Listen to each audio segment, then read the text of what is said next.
Okay. Sorry. All right.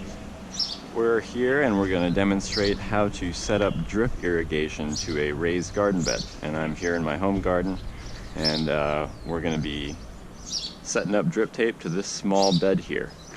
Now what we'll demonstrate today can be used pretty much to any scale. If you've got 12 raised beds, what we're doing today will work just fine. You know, you just might have to add more length of line and more pieces, but that shouldn't be too big of a deal. Just take a little more time. But just for demonstration purposes, I'm just going to set it up to the small raised bed here. So what we're going to be using is this blue stripe orchard tubing or oval hose. This is the poly tubing. It's got a pretty thin wall, but still thick enough that, you know, it's got some rigidity to it, but it still can be easily cut. So what I'm going to be doing is taking water from our garden hose tap over here. You know, this is the same size as you would normally see in any garden space, any sort of you know, city water outdoor tap. That's what it's looking like. So our first step is going to be getting a couple of these hose clamps. These are clamps that can secure hose onto these little plastic fittings. These little plastic fittings have these barbs, and this style of fitting is what we use for this kind of tubing. And this is the same size. I believe this is 3/4 inch. It's pretty small, but we're not bringing the water very far. It's only going from there to there. So it's going to be a really short run of tubing, so we're not going to have to worry about pressure. I do have a pressure reducer, which is definitely going to be necessary because the water coming out of this hose bib here is going to be at such a high pressure that it could damage these drip lines. These are the drip lines we're using. This has the small little holes in the top.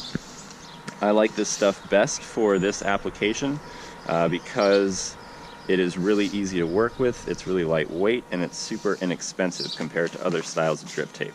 Now what I would say is I would probably go for a larger or a smaller spacing. Here I've got 12 inches. For this size of bed, I would probably want to do 8 or 6 inch spacing just to get more water on my bed, and I can plant it more intensively with drip emitters spaced more closely together. So let's get rocking and rolling. Some tools you're going to need are this 5/16 nut driver. That's really great for securing these around the ends of a pipe. You can also use a flathead screwdriver, but that takes a long time since your flathead tends to slip out of either side of this little strip here as you're spinning it, so that kind of wastes a little bit of time, and we can get it much tighter with this. So we've got a 5/16 nut driver. We're also going to have a serrated knife, and that's going to help us cut this tubing. You can cut it with any kind of knife. There's special pipe cutters for that. For this sort of stuff, I would definitely recommend using those if you're using it in a professional setting, but we're just going to use our serrated, you know, this is a tomato knife, kitchen knife, paring knife, and that's going to make really quick work of this stuff. We've also got thread tape. This is PTFE, white thread tape, and this basically gets wrapped around the ends of any threaded fittings that we've got. Now typically this is used for metal pipes, threaded metal pipes, but I'm using it for this plastic stuff just because I think that it makes the seal a little bit tighter and prevents leaks. Some people opt for the liquid pipe sealant. I think that stuff probably will work better, but this is what I've got and it will work just fine. We might have a few drippy drops coming out of these screwed in fittings, but you know, I'm fine with that for this setting.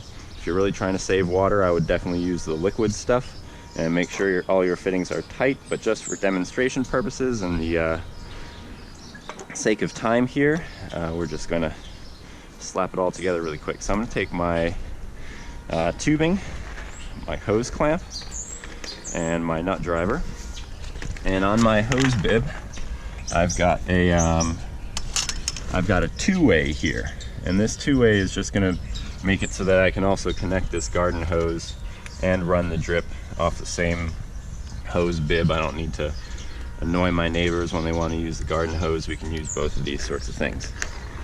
So I've got a 3/4 inch female threaded nipple on here, and that basically just connects this threaded hose fitting and makes it able so we can put this, or makes it possible that we can put this over it. So there we go. So a really good thing that fits just fine. So something we really want to, ooh, looks like we've got a little cut on the top there that doesn't look neat. I'm just gonna shave that little bit off. See how it's got a little rip there?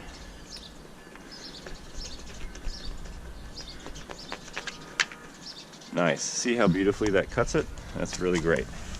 So when we're putting our pipes on, I always put my fitting on first, or sorry, my hose clamp on first. That way I don't have to undo this whole hose clamp and, you know, uncouple it with itself and then have to couple it back in. I'm going to be turning it way more times rather than if I slide it on first and then just push it over. These poly fittings take a little bit of elbow grease to get over these barbs, but it's really not too bad. Just shove it in and you're good. So when I'm putting on my hose clamp, I always want to make sure that this nut that I use to fasten it onto the pipe is facing upwards, or at least facing in a direction that I can easily access it. If I were to face it, you know, this way, I would have to get my nut driver in here between the wall, and that's going to really annoy me next time I need to undo this fitting. So I'm just going to make it in an easy spot. Again, putting on the fitting before we put the fitting on the hose, before we put the hose on the put the hose clamp on the pipe before you put it on the plastic fitting. So now we're just going to run this across the lawn here. Generally I like to make my lines straight, so I might, if I were really doing this professionally, I might want to, you know, instead of having it curve off to the side here to meet our bed, I might have it run straight across the lawn and do an elbow this way and then up on top of the bed. But just for the sake of demonstration, I'm going to make it quick and easy, and we're going to want to make sure we give our pipe enough slack here so that it can, you know, it's not putting too much tension on that hose bib. So I'm going to make a cut right here because I want to make a couple of, I want to make this neater here. I want to make it go straight up the side of the bed and straight across, and that's just going to make it look a bit neater and make it a little bit easier to use and for it to stay on the bed. So here we go. I'm just going to cut right here, taking care of my hand. That's really easy.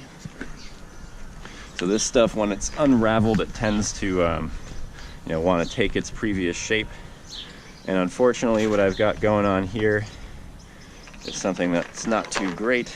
I didn't have any elbows, like just a L here. I didn't have any of those parts, so I had to repurpose a three-way.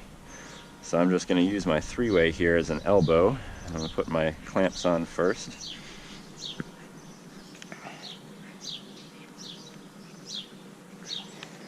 And again, facing my nut towards the sky, easy place where I can reach it. I want to orient my fitting so that this is going straight up. I want the pipe to go up this way and then over again. I hope this works out all right.